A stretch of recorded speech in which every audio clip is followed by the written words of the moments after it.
Sinasabi ko sa inyong mga nakikinig sa akin, mahalin ninyo ang inyong mga kaaway at gawan ng mabuti ang mga napupuot sa inyo.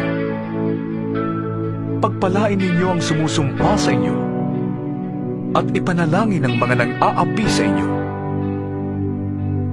Kapag sinampal ka sa isang pisngi, iharap mo rin ang kabila.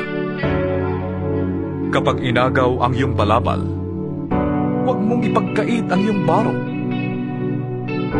Bigyan mo ang bawat nanghihingi sa iyo. At kung may kumuha ng iyong ari-arian, huwag mo nang bawiin pa ang mga iyon. Gawin ninyo sa iba ang ibig ninyong gawin nila sa inyo. Kung ang nagmamahal lamang sa inyo ang inyong mamahalin, ano pang gantimpala ang inyong hihintayin? Ang mga makasalanan man ay marunong ding magmahal sa mga nagmamahal sa kanila. Kung ang mga mabuti lamang sa inyo ang inyong gagawa ng mabuti, ano pang gantimpala ang inyong hihintayin? Kahit ang masasamang tao ay gumagawa rin yan. At kung ang makakabayad lamang ang inyong pauutangin, ano pang gantimpala ang iyong hihintayin?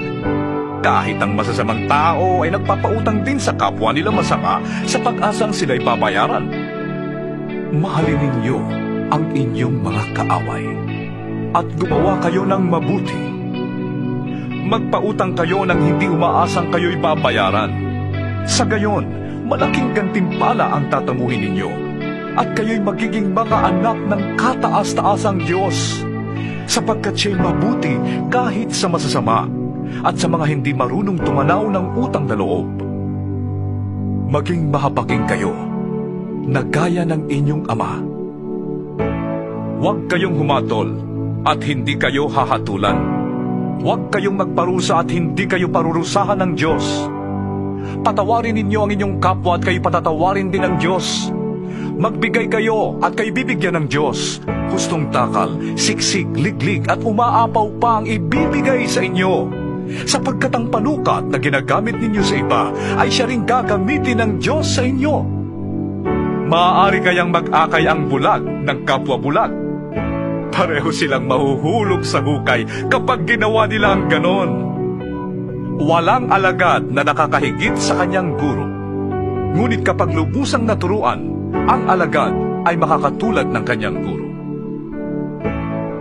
Bakit mo napapansin ang puwing ng iyong kapatid? Ngunit hindi mo nakikita ang troso sa iyong mata. Paano mong masasabi sa iyong kapatid, "Kapatid, hayaan mong alisin ko ang iyong puwing," gayong hindi mo nakikita ang trosong nasa iyong mata? Mapagkunwari. Alisin mo muna ang troso sa iyong mata nang makakita kang mabuti. Sa gayon, maalis mo na ang puwing ng iyong kapatid. Walang mabuting punong kahoy ang namumunga ng masama, at wala ring masamang puno ang namumunga ng mabuti. Nakikilala ang bawat puno sa pamamagitan ng kanilang bunga, sapagkat hindi nakakapitas ng igos sa matitinik na halaman o ng ubas sa mga dawag. Ang mabuting tao ay naglalabas ng mabuti mula sa kanyang pusong sagana sa kabutihan, samantalang ang masamang tao naman ay naglalabas ng masama mula sa kanyang pusong tigib ng kasamaan.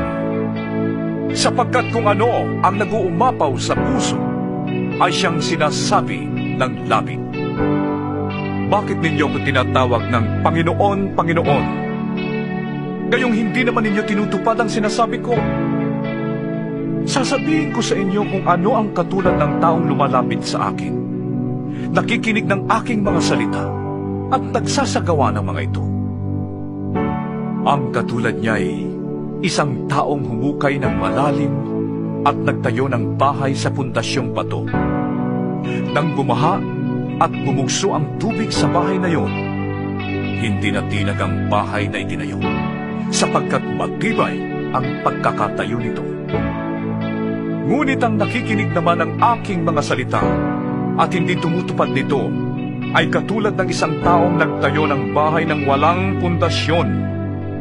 Nang bumaha at bumugso ang tubig sa bahay na iyon, ito ay kaagad bumagsak at lubusang nawasak.